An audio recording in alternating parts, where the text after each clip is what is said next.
What is the wailing Irish Banshee? Banshee, bean sida, means fairy woman. A banshee is known in Ireland as a female spirit who wails outside a home to warn of the imminent death of a family member. What is a banshee? Often heard before she is seen, her wailing is so high-pitched that nobody would dare willingly attempt to witness this terrifying spirit. In Ireland, the banshee does not bring or cause death.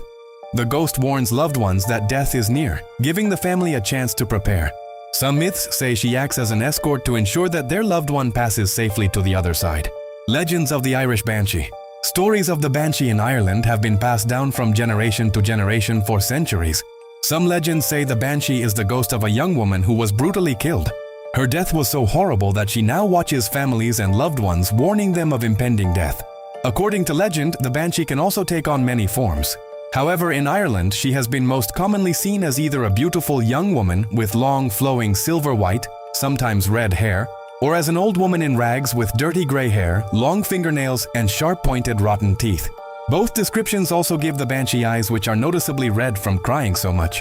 As you can see, there are a few variations on the description of how the Banshee actually looks. However, the fear she instills in people who have the bad luck of hearing her is always the same. What all witnesses of the Banshee agree on is most terrifying wailing. The Banshee is famous for her long, melancholy keening, which is an Irish word that is used to describe the lament that women used to do over the body of a deceased person to ward off evil spirits. Originally, it was said that the Banshee only keened for the families O'Grady, O'Neill, O'Brien, O'Connor, and Kavanagh. However, there are stories from various other families, and that she particularly favorites those with an O or a MSC in the surname, such as O'Brien or McNeil, for example. A personal story of the Banshee. Stories have been passed down through generations of Irish families with their personal experiences and meetings with the Banshee, and this family was no different. I remember being told as a young child of an uncle who was walking home on a cold and blustery night. He was probably 3 sheets to the wind after partaking of a snifter to keep the cold out. On arriving home, he told my grandmother that he had tried to comfort an old woman he had met along the way.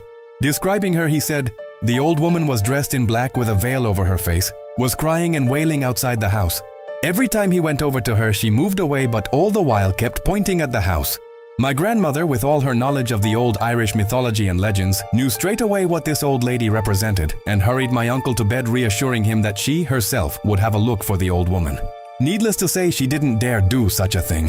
Then, sure enough, only 3 days after this strange encounter, my grandmother's brother died peacefully in his sleep. As children, we used to plague my uncle to recount the story of the night he tried to invite the Banshee in for tea.